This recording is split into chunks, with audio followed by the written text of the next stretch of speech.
Welcome to the road to 1 million US dollars. Let's get right into the Bitcoin chart for today, starting on this 4-hour time frame, because right now Bitcoin is crashing massively to the downside. As you can see, we broke down below this critical level of support sitting at 103.1k, and after that the gig was up. We immediately fell down to 101.5k, and after breaking through that, we are now pretty close to touching this Fibonacci level of support, the 0.382 sitting at 97.6k. So right now in the immediate short term, we could expect some support around this level here, especially considering that on this 4-hour time frame, we are also in deep oversold conditions, meaning that right now there is limited room to the downside. Yes, of course, it is possible to keep going down a bit further. However, usually when we are in deep oversold territory, there simply is limited room to the downside. So usually what you end up seeing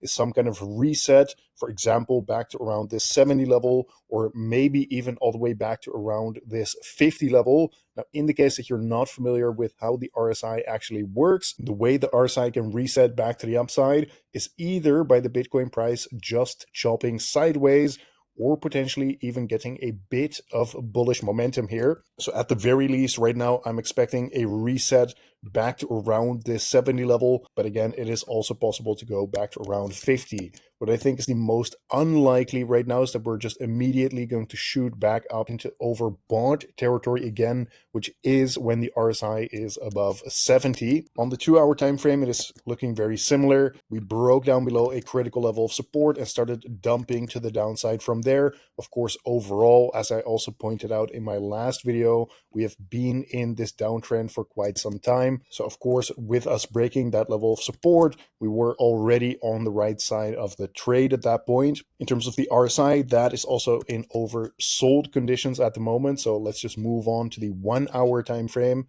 because the 2-hour time frame is basically the same as the 4-hour right now. On the 1-hour time frame, here I basically just pointed out these downtrends, these descending trend lines. Something that is slightly different here is that we do have a potential, and let me be very clear, potential bullish divergence coming sometime soon. For example, if we end up making lower lows somewhere in the Bitcoin price here and start seeing a bit of a bounce to the upside, while the RSI is still making higher lows, well, that is what you call a bullish divergence.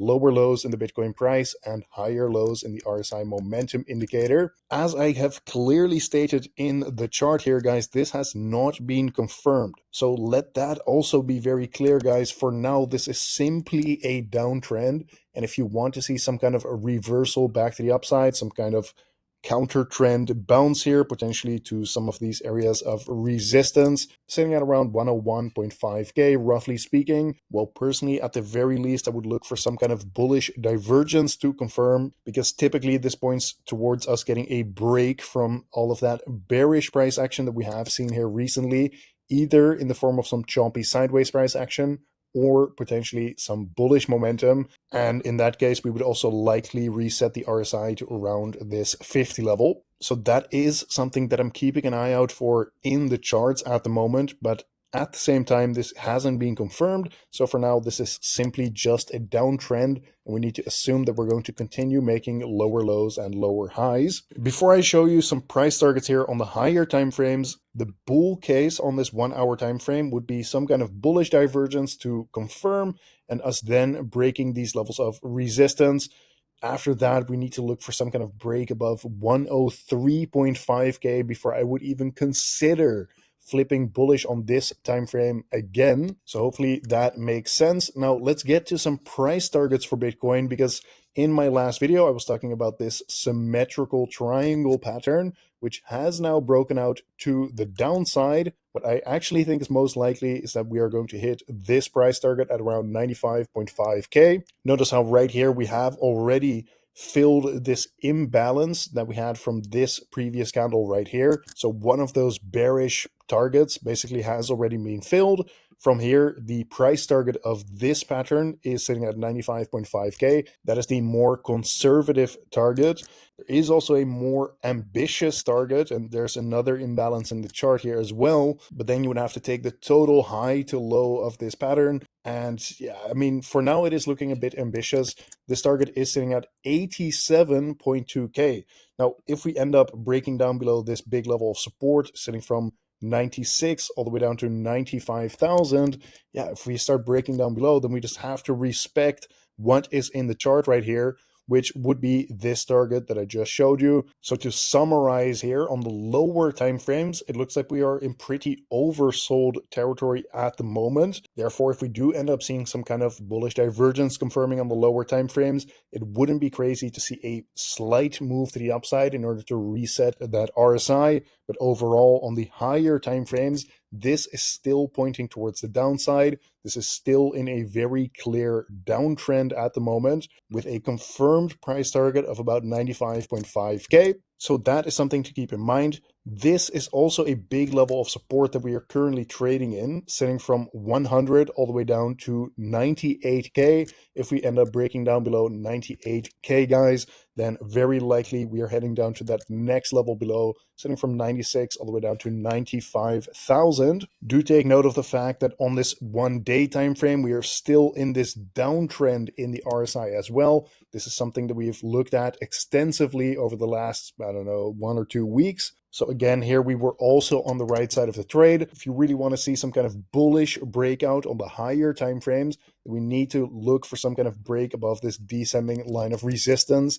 This is something that we have seen on the channel over and over again. For example, here we saw a break of that downtrend, and that was actually the confirmation for us that it was time to go long and really start looking for those long positions. But obviously right now we are still just in this downtrend. And besides that, there is still a bit of room to the downside before we actually reach into oversold conditions. Moving on to the Bitcoin liquidation heat map. First of all, on this 3-day time frame, obviously most of the liquidity is going to be to the upside right now, because obviously we've been in a pretty strong downtrend here. We just took out a big level of liquidity around 98.5K. In terms of downside liquidity, there is still some sitting at 97.5K, but in terms of short-term liquidity to the upside, that is sitting at 99.5 and even 100.5K as well. So if we do end up seeing some kind of bullish divergence confirming, again on that 1 hour, 30-minute time frame, something like that, then we could look for some short-term moves to take out a bunch of liquidity here. If I'm just going to zoom out all the way to this 1 year time frame, this hasn't really changed much. Most of the liquidity is to the upside, sitting at about 111K. I still think it is possible that we are going to take out this liquidity at some point, although right now we cannot ignore the technical signals here of everything, every time frame being in a downtrend, these bearish price targets to the downside, obviously. And with us now being in this clear downtrend here, we also have to look towards this liquidity to the downside, for example, sitting at around 93.3K. On this higher time frame, this is where a lot of liquidity is sitting. So if we don't see some kind of change of structure here on this daily time frame, then we are slowly just trending towards this 93K level. After that, we would of course have already hit the price target, but we have also taken out massive liquidity if we end up reaching that low. Now, again, to be extra clear, once again, I know I already explained it in this video, but yes, on this 1 day time frame, technically I am still just bearish. Also bearish on the lower time frames, but I am also expecting a short-term move to the upside sometime soon, again, in order to reset that RSI. So please understand that there is a difference between the different time frames. Now, if this concept is new to you, I highly recommend you check out my free trading course. This is basically an hour of educational content about the basics of technical analysis, as well as a bit about leverage trading. So if you want to watch this, again, it is completely free, and you can watch it on rt1m.com, which is my website that I posted it on. So of course, next week, I'm going to take a look at these Bitcoin ETF flow tables once again, with all that new data coming in. And of course, I will keep tracking all of these patterns, price targets, and everything, as well as try to find new patterns for you guys that are tradable. So if that is something you're interested in, make sure to subscribe to the channel with notifications on. And by the way, if you do end up checking out the free trading course or not, thank you for watching once again, and I will see you tomorrow in the next one.